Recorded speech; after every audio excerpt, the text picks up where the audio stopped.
So now we're going to look at examples that involve heat transfer. So we have Fourier's law that states that our heat flow is equal to our thermal conductivity times our cross-sectional area times our temperature gradient. There's two different ways to specify boundary conditions. You can specify the temperature. You can also specify the applied heat, Q, which is Ka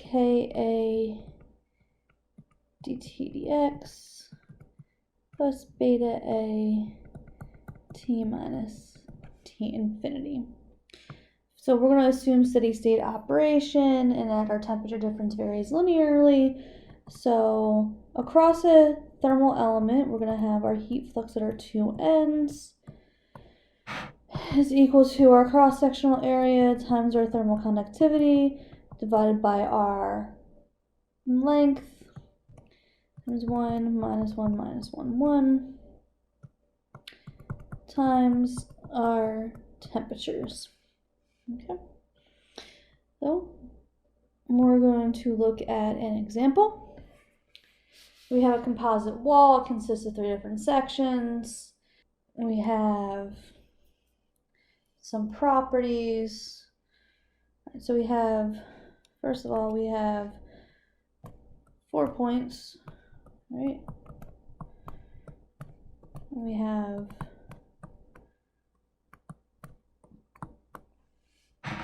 three elements.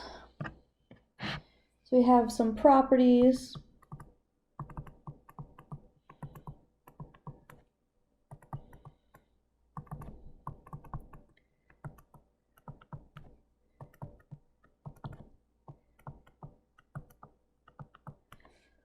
We have some lengths.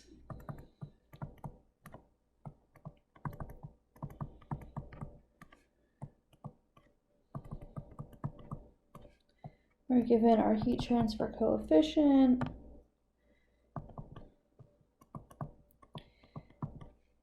And we have the temperature on this side is 200, and we have that the heat flux on the opposite side is equal to 0. So let's start with our element level stiffness matrices.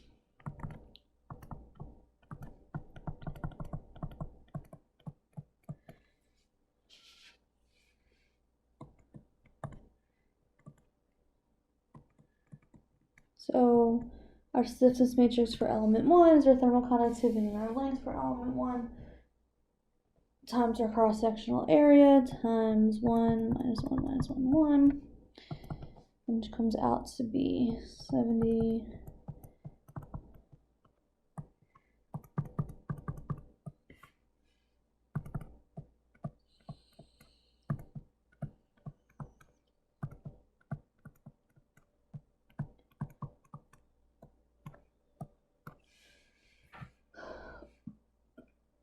We're going to do the same thing for element 2.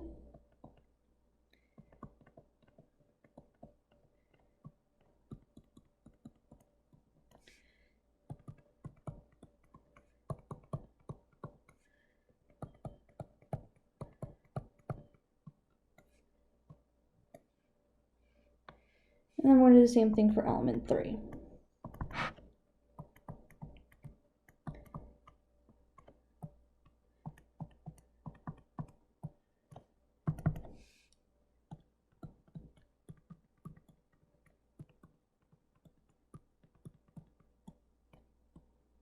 So again, we're going to look at our continuity of our primary variable and the bounds of our secondary variables. So our temperature at N1 of element 1 is equal to T1. N2 of element 1 is equal to N1 of element 2, which is equal to T2. And N2 of element 2 is equal to N1 of element 3, which is equal to T3. We have our heat flux at point 2 is the sum of N1 and 2 of elements 1 and 2, and that's going to equal 0 since there's no heat being applied at that point.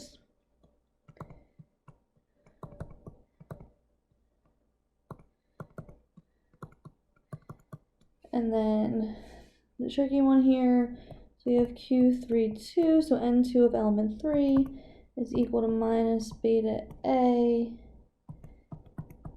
T4 minus T infinity.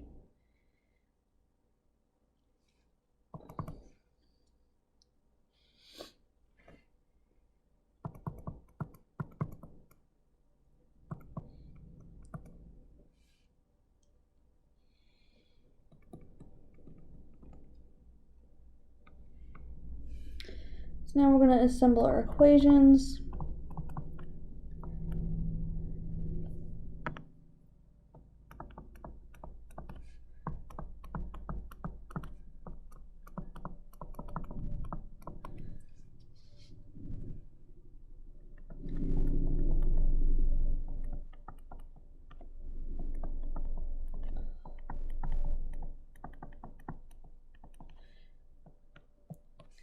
Again, all of our elements are in series, so they're just going to sum along the diagonal.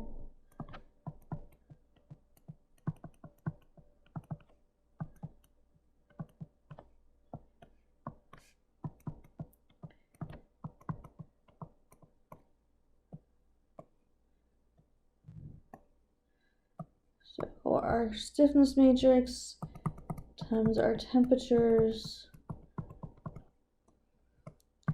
is equal to our heat flux.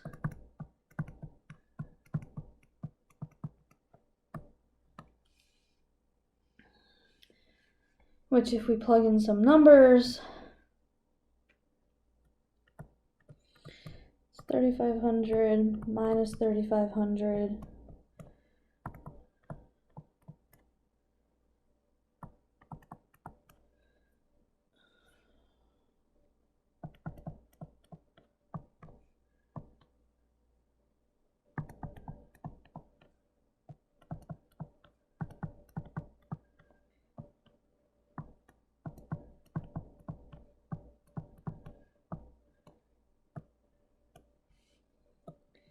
So we have 200, T2, T3, T4 is equal to Q11, 0, 0, minus 10 T4 plus 500.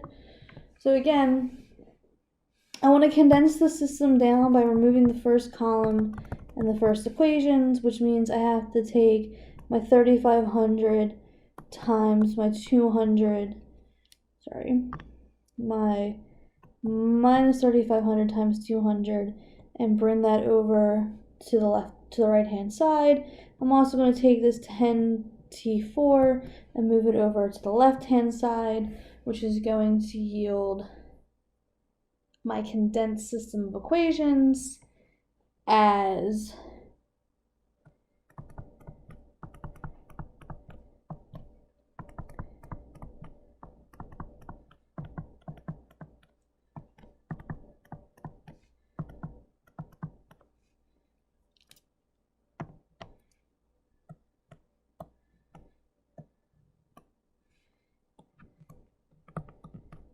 T2, T3, T4.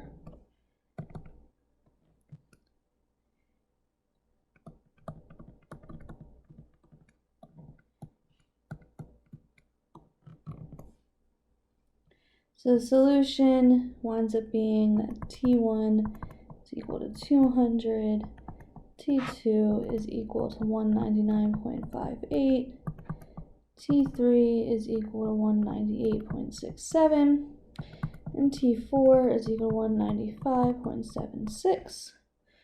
Then we have to go back and solve for our unknown heat flux. Q1, which is Q11, is 3,500 T1 minus 500 T2.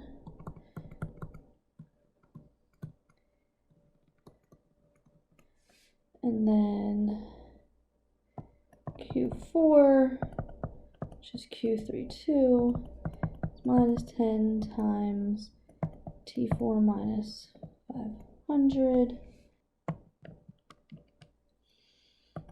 That's minus 10 T4 plus 500, which is equal to minus 1457.6 watts per meter squared. So what goes in is equal to what goes out.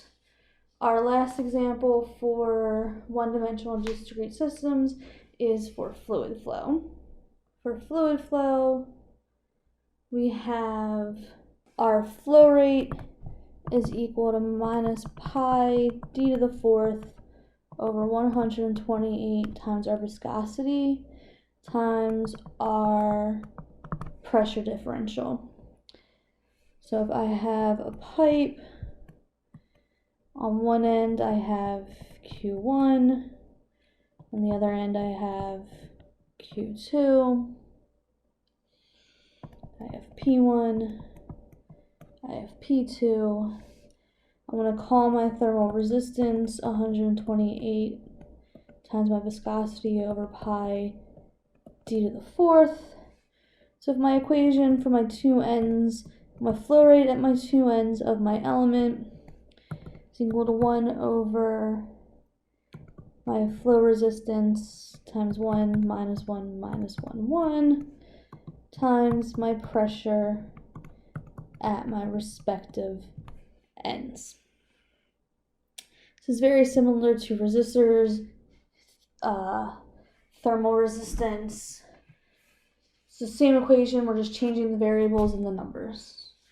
So for our last example, we're going to look at this hydraulic pump network, where I would like to number it 1, 2, 1, 2, 1, 2. That's just me. So the first thing we're going to do is get our element stiffness matrix.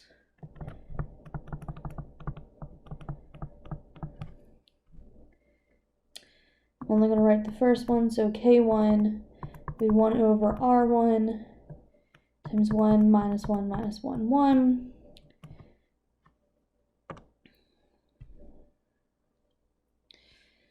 Let's look at our continuity of pressure. So P1 is P11, P2 is P12, which is P21, which is P31, P3 is P22, which is P41, P4 is P32, which is P51, P5 is P42, P52, P61, P6 is P62. For our flow rates, we have Q1 is equal to Q11, which is equal to 5 times 10 to the minus 4. We have Q2 is equal to Q12 plus Q21 plus Q31, which is equal to 0. The balance of forces, sum of what goes in is equal to what goes out. Q3 is equal to Q22 plus Q41, which is equal to 0. Q4 is equal to Q32 plus Q41, which is equal to 0. And Q5 is equal to Q42 plus Q52 plus Q61, which is equal to 0, and Q6 is equal to Q62. So our condensed systems equations in this case comes out to be K11, K121, K121, K122 plus K211 plus K311.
Okay.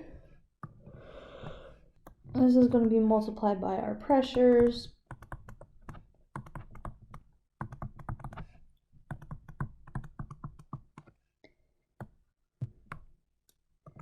And this is going to be equal to Q1, Q2, Q3, Q4, Q5, Q6. So if I go in and apply my boundary conditions, I know Q2, 3, 4, and 5 are 0. I know Q1 is 5 times 10 to the minus 4. This leaves me with the problem of I have 6 equations and 7 unknowns. So in order to solve this problem, I'm going to set P6 equals to 0. This allows me to remove the 6th column and 6th equation and get rid of that Q6 that I don't necessarily know. At this point, you would plug this into a matrix solver and it would spit out your answers, assuming that you knew what your value for R is, which in this case we do not, so you'd have to solve it symbolically. So at this point, the problem is finished. That's it for our one-dimensional systems. In our next lecture, we're going to move on to two-dimensional systems by working on trusses.